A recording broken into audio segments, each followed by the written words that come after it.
Hey everybody, I thought I'd do a different style of video here. A lot of times at the studio, especially since working the Dice Tower, I've been here a couple of years, we are always on like the cult of the new. What's the new review, the new game to review to get out there? But a lot of times you don't get to review a game, somebody else in the studio reviews it. And by that time, you have to review the next game. So you miss a lot of games. And honestly, looking back is just as important as looking forward because I love cult of the new, but also there's a lot of games that I haven't played that I'm like, you know what, I need to, and the more buzz, and some of these don't have buzz.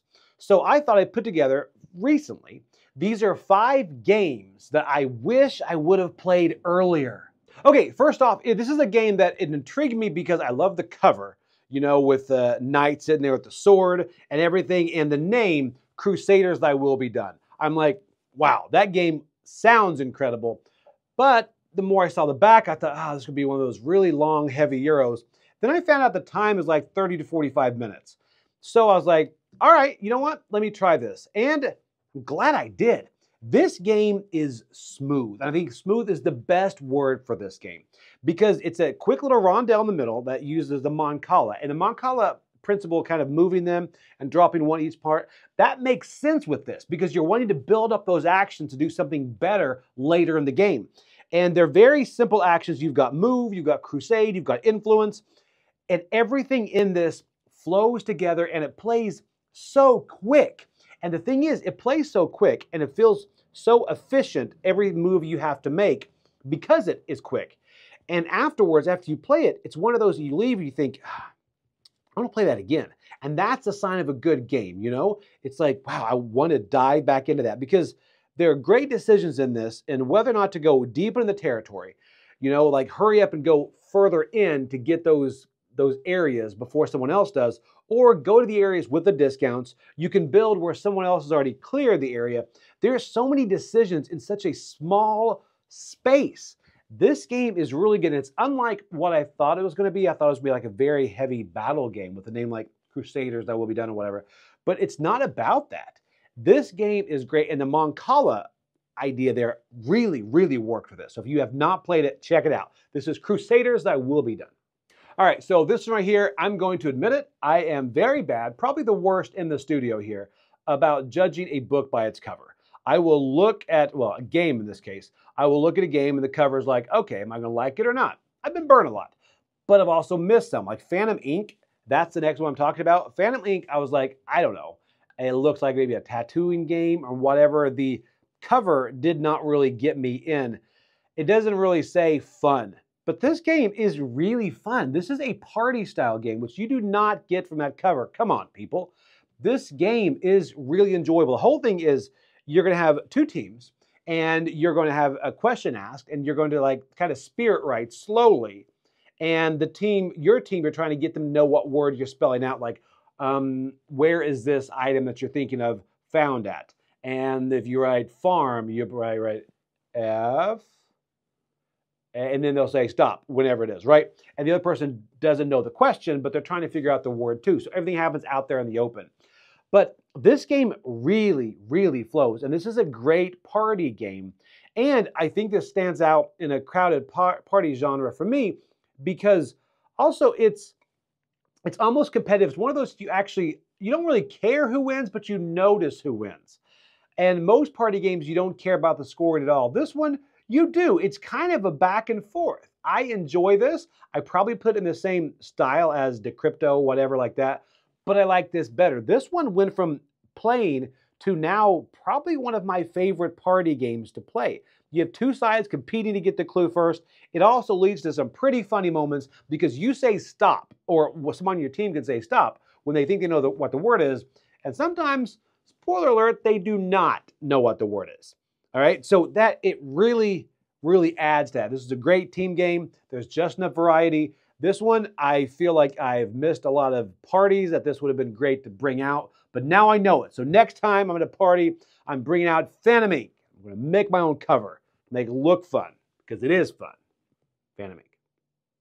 Okay, so my next one is, I like when I find a game from a company that I don't play a lot of their stuff, and I'm like, I like this. And I can look at the back catalog of this company and be like, what did I miss? Fowers Games is the one for me. I like Run, which came out recently, a two-player game, and then I also like Fugitive. So I'm like, you know what? Let's check out one of their biggest hits, Burglar Bros. And I hadn't had a chance to. I had a couple friends that said this is great, so I eventually dove into it, and they're right. It is great. This is the whole thing where you're working with other thieves, and you're trying to break into a secure building, and you're trying to steal the loot without getting caught. But this game really, it works because, number one, it is quick, and you're moving, and there are great decisions that add to the theme of this. Like, you can either be swift or you can be careful. You can just move on, or you can explore the tile first, flip it before you just step in there. Because when you step in, there could be something that brings you down to the third floor. Keep in mind, there are 3 floors here. So if you step in without looking, you will fall to the floor below. You can set off an alarm. There are so many different things you can do in this. And each thief you have is very asymmetric. So everyone has their own abilities that can help in the heist. And then on top of that, you've got the safe. You have to crack the safe. You've got these, I guess, policemen or security guards going around. So you kind of have a programming element with them, trying to get out of their way. And then when you set off alarms, they're going to then deviate from where they were going to go and go towards an alarm, which is bad, or it could be good if you're trying to get someone out of their track because you have a friend that's set over here and you have to get the guard to come this way, but then you have to get out in time. And man, this game really, really works. The theme really happens on this. This right here is, I have not played 2. I ended up getting 2 and I did back 3 because I enjoy the game that much. So if you haven't tried it, this is a fun one. And again, the art style, all of Fowler's art is great. It kind of looks very, very similar, but I love the art style they did on this. So this is Burglar Bros. Check it out if you like to rob places, but not in like reality, games. Just games. Seriously, just games. Okay, here's another game from Arcane Wonders that I am late to the party. Pretty late because like next expansion already came out and that's what made me play this game. This game is Aquatica. Aquatica is an underwater, you building underwater kingdoms, and the underwater whole theme I'm fine with. I don't really gravitate to it, which is another reason I didn't grab this game. Because I'm like, I'll play it eventually. But this game is really, really good. And I immediately made my wife play it too, because I'm like, this will be really fun. What makes this stand out? It's an engine builder type of thing. But what makes it stand out in that field is the simplicity that goes into this. Because as you kind of a deck building aspect, is you're able to grab cards, put them in, and you can slide them into your tableau. And you only have a limited tableau in front of you. And then you slide the cards up. And what's nice about sliding those cards up to get those abilities that show on those cards, it kind of gives you a cascade feel, right? So you can activate this, which will allow you to do this, which you can activate this, and back and forth. And then you also have the choices on once you slide it all the way up, then you can go to scoring the card. And do you want to kind of speed through that card, get it to slide up past all those actions and not take them? Or do you want to slowly take each action? But if you do that, those slots are filled and you're not scoring those cards fast enough, but you're building up other aspects of the game. There's a really nice, for such a short game, there's a really nice give and take in this game. And I have not done the Cold Water expansion. I've done the Reefs, the Core Reefs expansion, which I really, really enjoy. And I think I will always play with that.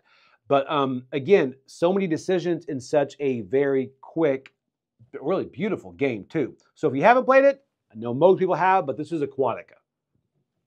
Okay, so this next game here, I would have hesitated on this because this was, I think it was out of print or hard to get for a while, but there's a reprint coming. And I actually ended up playing this, and this is Subterra. Subterra, it honestly has a bit of it's a simple rule set. It has a bit of a Burglar Bros feel, but instead you're kind of exploring caverns, right? You're going cave diving, and this is the only place I will ever go cave diving is in a game. And again, simple rule set, you can explore, and you can reveal, and you can move. And you're going through this cave and exploring the cave and trying to find the exit. Again, every character in this is very asymmetric. You've got a medic, you've got a bodyguard, you've got a diver, all that. But what I really liked about this game is how thematic it feels. Because you are exploring a cave, you all start at a central point and you're trying to find the exit. And you have to branch out because when you branch out, there's a timer going. You have to branch out to find the exit. But you also have to kind of spread out, and you don't try to, but eventually you'll start to spread, and you may be close to someone else, but you can't get there because there's a wall, and you have to figure out, wow, what if they find the exit and they're way over here. I'm all the way over here. I'm not going to make it in time. That right there gives a bit of a panic to you in the game. And also on top of that, you've got different cards like you've got, well, obviously water, you have to go into water sometime, but then the squeeze where it's just a very narrow path. And I'm sorry, I've seen a lot of cave movies and that itself, I'm like, that's a whole lot of nope for me. So it's the only place I will do something like that. But that's right there, it gets you so much theme. And on the fact that so many times I've played and everyone's there at the exit and they're like, man, you're not going to make it. We have to go. You know, and they end up leaving, or one person tries to come and try to save you and you both get stuck in there. So that itself, man, this game has so much theme. And again, it plays quick and there's an I guess a reprint coming out. So this is one definitely to check out, Subterra. Okay, so that is it. That is kind of the way to fight Cult of the New, to find games that I rediscover that other people are talking about, because it's great to just be like, hey, I have not played this before and this is new to me. So again, if there's another game out there that you think I haven't played or one that you think more people should play, put those in the comments, because there's a lot of games out there and there's a lot of great games that aren't getting played. So mention those in the comments below. But okay, I'm Joey Evans and I'll see you later on the channel.